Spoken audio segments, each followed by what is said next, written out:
Washington.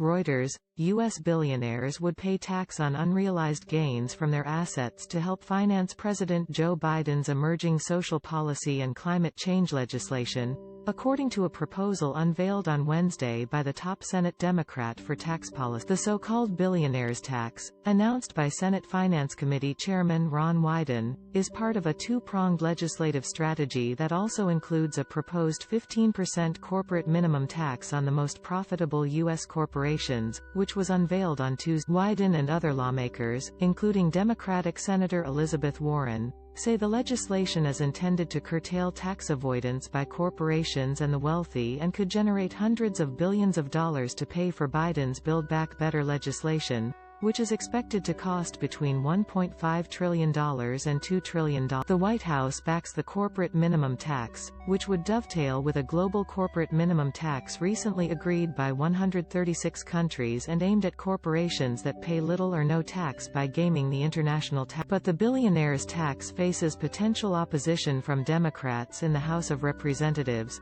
who favor straightforward hikes in tax rates for companies and the wealthy as a way to fund the billionaires tax, which would take effect for the 2022 tax year, would affect roughly 700 taxpayers with over $1 billion in assets or $100 million in annual income for 3 consecutive years, according to aides. Said it would impose the 23.8% tax rate for long-term capital gains on tradable assets such as stocks that increase in value over the year, whether or not they have been sold.